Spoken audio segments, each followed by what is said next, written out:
Alright students, so far we have discussed about different life processes and how different organisms and even plants, how they obtain the nutrition and how that food is assimilated into the body, digested and then assimilated, meaning that its constituent components, the components which provide energy from the food, they are assimilated into the body so that the energy can be used for different life processes. Alright. Now we of course come to nutrition in human beings, how we humans, how we obtain our nutrition and how that nutrition, that is the food that we eat, how it is digested in the body. Now obviously we are already familiar with many organs of our body like the stomach, okay, the mouth contains teeth, the tongue is inside, the muscular tongue, okay, the throat, the food pipe is called the esophagus, okay, the scientific name for food pipe is esophagus. And also how the esophagus opens into the stomach, okay, the stomach is a large sac which can expand when food goes inside. Then from the stomach we have got duodenum, small organ which connects the small intestine and the stomach. So little small piece is there, it's called the duodenum, and then the small intestine and then the large intestine. But apart from that, there is the pancreas and the liver also, which help in the process of digestion. The large intestine ends in the rectum and the anus, from which excretory products are excreted. Alright, so this is mainly about nutrition in human beings and we are very familiar with that. This entire tract is called the alimentary canal. Okay, it is a long tube. So what is the alimentary canal? The alimentary canal is actually a long tube. You see here, okay, is a long tube extending from the mouth to the anus. And you can actually see that it's quite long. Even if you really look at it, I'll just write a question here. What is the alimentary canal? What is the alimentary canal? This long tube, okay, this long tube is called the alimentary canal in humans. Where does it start from? It starts from the mouth and extends right up to the anus. Anus is a small opening at the bottom from which excretory products are removed from the body. Alright, remember, keep highlighting when the textbook is open and also keep writing this question. What is the alimentary canal? Okay. In figure 6.6, we can see that the tube has different parts. Various regions are specialized to perform different functions. What happens to the food once it enters our body? Okay, now let's discuss that part. What happens to the food once it enters the body? Alright, just see there is a small activity here which is not so important. Take 1 milliliter of starch solution, 1%, that means it's a dilute starch solution, in two test tubes, test tube A and test tube B. Both contain the same 1% starch solution. Add 1 milliliter of saliva to the test tube A and leave both the test tubes undisturbed for 20 to 30 minutes. What is saliva? Saliva is the spit, what we commonly call spit, that is called saliva in scientific language. There are salivary glands, small glands which are located on the upper part of the mouth, the roof of the mouth. You see, when we eat food, the saliva constantly mixes with the food after we bite it and tear it into pieces by our teeth, and then we chew it in our mouth. When it is chewed, saliva is excreted by the salivary juice, saliva is excreted by the salivary glands, and it mixes with the food and renders it into a thick paste, and the paste goes down the food pipe. Okay, so now add a few drops of dilute iodine solution. Remember, we use iodine solution to test for the presence of starch to the test tubes. In which test tube do you observe a color change? What does this indicate about the presence of absence of starch in the two test tubes? You see, starch is digested, partly digested in the mouth. By what? By the salivary juice. So test tube A, which contains saliva, will partly decrease the amount of starch. So if you do the iodine test, you will find less coloration in test tube A than in test tube B, because in test tube A there is less starch. A little bit of starch is already used up by the starch. So starch, which is actually in the mouth, in the food that we eat, is actually slightly digested by the salivary juice which is secreted in the mouth. What does this tell us about the saliva on starch, the action of saliva on starch? This action of saliva on starch is done right in the mouth itself. Okay, in the mouth itself, this action of saliva takes place on the starch partly. So if the question is, where is starch digested? Starch is partly digested in the mouth itself. I'll add a question out here. Where is starch partly digested? And the answer is, of course, in the mouth. Okay, in the mouth through the action of saliva. Okay, in the mouth through the action of saliva. So the question is this: where is starch partly digested? Not fully digested, because the food does not remain in our mouth for too long. It goes straight way down. Some of us don't even chew the food properly. Some of us simply eat our food very fast and it goes down the food pipe. Okay, actually we should chew the food very well in the mouth itself, slowly, so that saliva can digest the starch and render it into a paste. Alright, now let's go further. We eat various types of food which has to pass through the same digestive tract. This whole passage is called the digestive tract. Naturally, the food has to be processed to generate particles which are small and of the same texture. Size, the size of the food particles may be different. Okay. Also, what you must remember, that food contains carbohydrates, proteins, vitamins, salts, and so on, and all that is required by the body. But the food contains it in such a way that it is non-usable for us. It has to be rendered into simple molecules so that our body can use it. Okay, this is achieved by crushing the food with our teeth. Our teeth, we have got in the front part of the teeth, we have got incisors. They are sharp teeth which can cut the food. The back part contains what are called molars. Okay, these gums or molars, they actually crush the food and digest it. I mean, not digest it, but render it into a paste. This is achieved by crushing the food with our teeth. Since the lining of the canal is soft, the food is also wetted. Becomes slightly wet and sticky to make its passage smooth. When we eat something we like, our mouth waters. We say that my mouth begins to water when I see this kind of food. Some people like sweets so much that the moment they see sweets, their mouth begins to water. But actually, it's not water. Actually, it is the secretion of saliva from our rooftops. This is actually not only water, but the fluid called saliva is secreted by the salivary glands. So the question is, where is salivary gland secreted? Okay, how is saliva secreted? Saliva is secreted by the salivary glands. Salivary glands are found on the rooftop. Another aspect of the food we ingest means to take in, is its complex nature. It contains lots of complex molecules, large molecules. If it is to be absorbed from the alimentary canal, it has to be broken into smaller molecules. And this is done with the help of biological catalysts called enzymes. So the question here which you should write, what are enzymes? Enzymes are biocatalysts.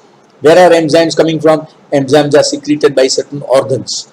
Okay, so there are certain organs in the body like our pancreas, some are even secreted by the walls of the stomach, the pancreas, the liver. They secrete these enzymes and they catalyze, they speed up the process of digestion.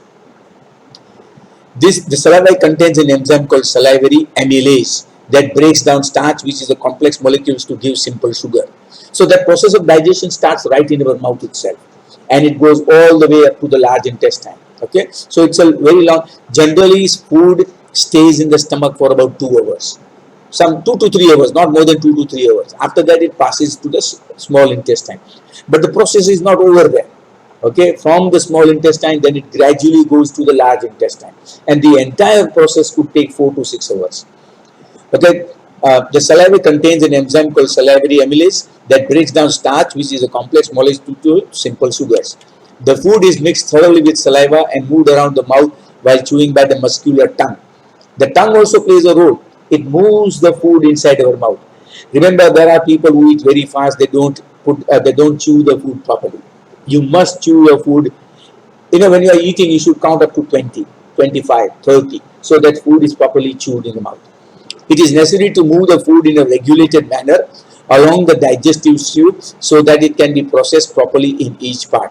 The lining of the canal has muscles that contract rhythmically in order to push the food forward. These peristaltic movements occur all along the gut. Peristaltic. What is peristaltic movement? You see, this is called peristaltic movement. This way. Okay, the muscles contract and relax, contract and relax, contract, and by doing that, they push the food in our food pipe. They push it down. Okay, and that is why you can actually eat and drink even when you are upside down. Okay, when you are doing a headstand, your feet are up, your head is down, you can still drink water, and you can still eat food It will be pushed, it won't come out, it will go into the stomach. Why?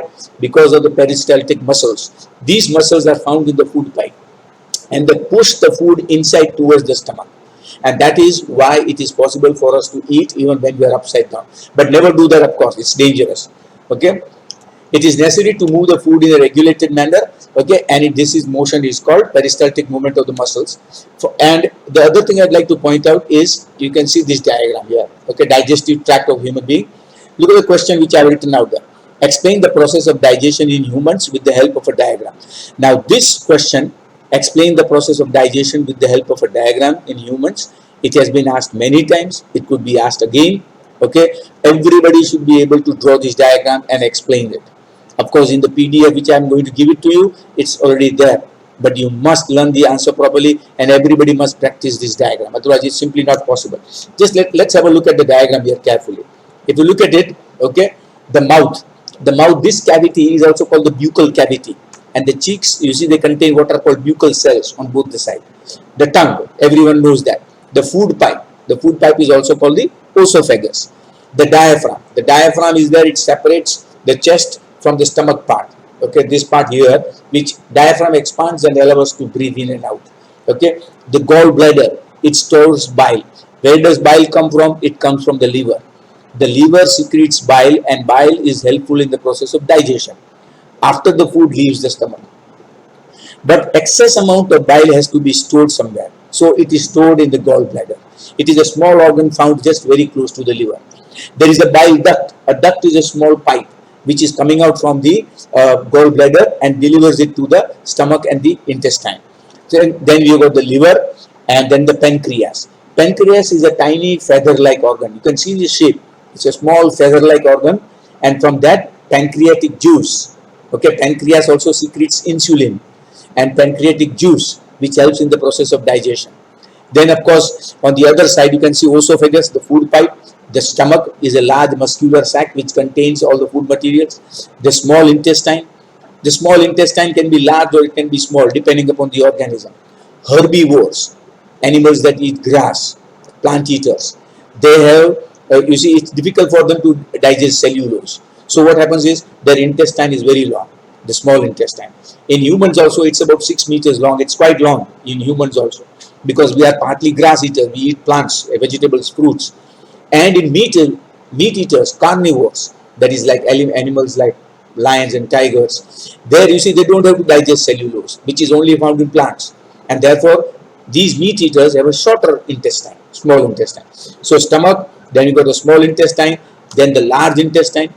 The large intestine is where the food, with whatever little bit moisture, water is there, it is absorbed. And then finally thick, solid waste matter is removed from the colon and the anus. The rectum is found just above the anus. And on the other side, you can see there is an appendix. Appendix does not have any function in digestion.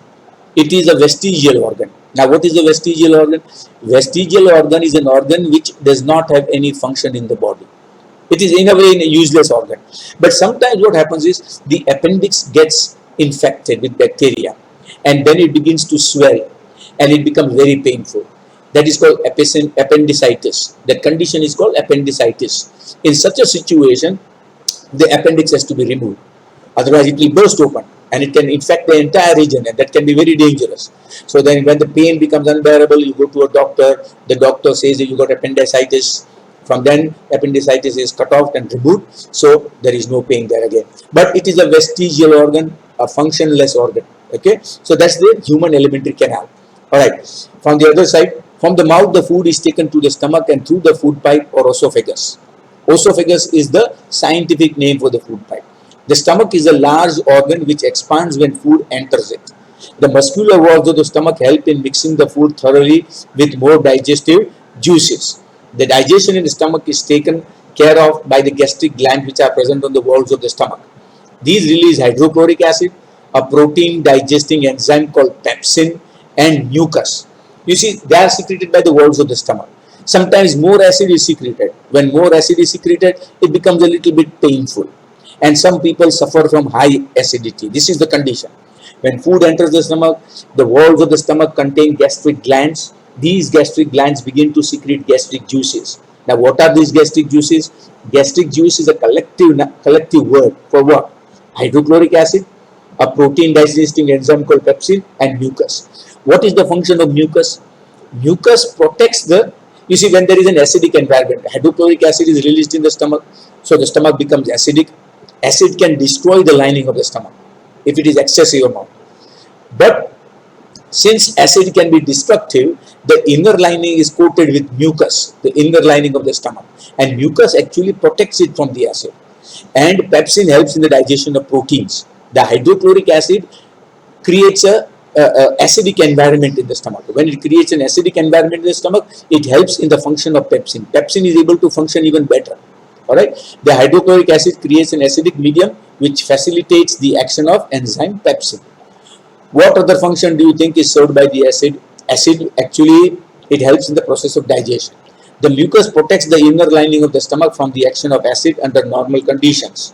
Alright, so here you can see some questions here. Okay, name the secretions of the gastric glands present in the walls of the stomach.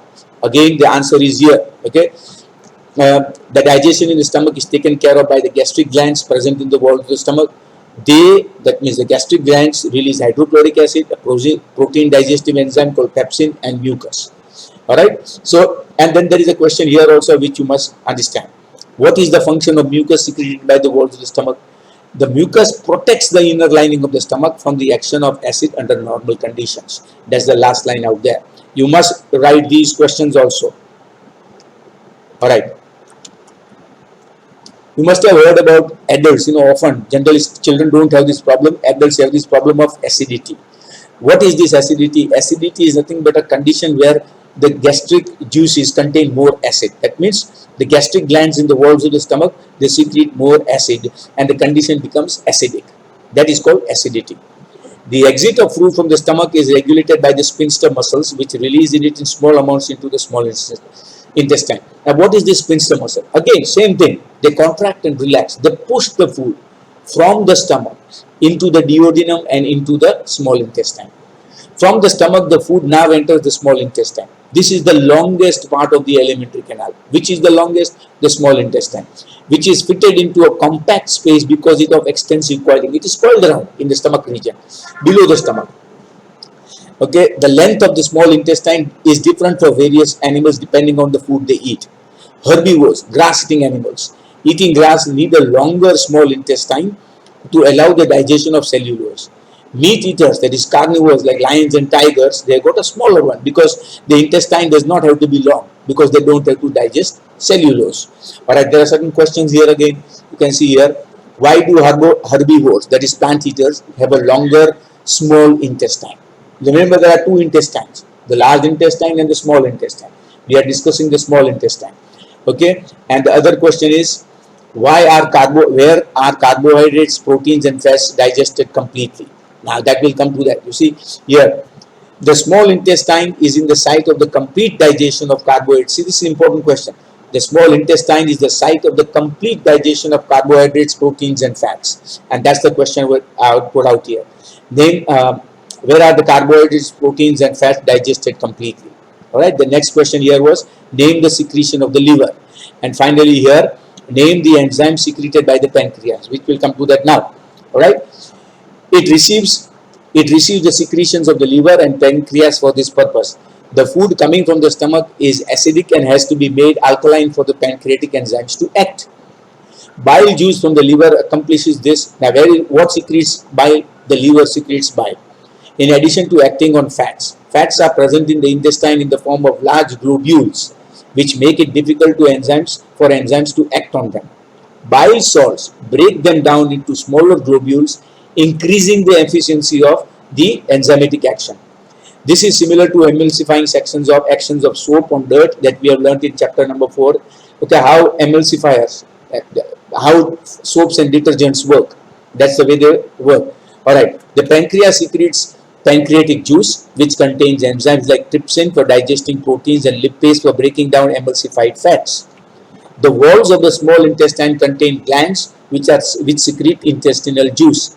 The enzymes present in it finally convert the proteins to amino acids, complex carbohydrates into glucose, and fats into fatty acids and glycerol. Digested food is taken up by the walls of the intestine. Now, inside the small intestine, there are small little projections called villi, small projections. These villi increase the surface area of the intestine, and absorption of essential food components can take place from the walls of the intestine.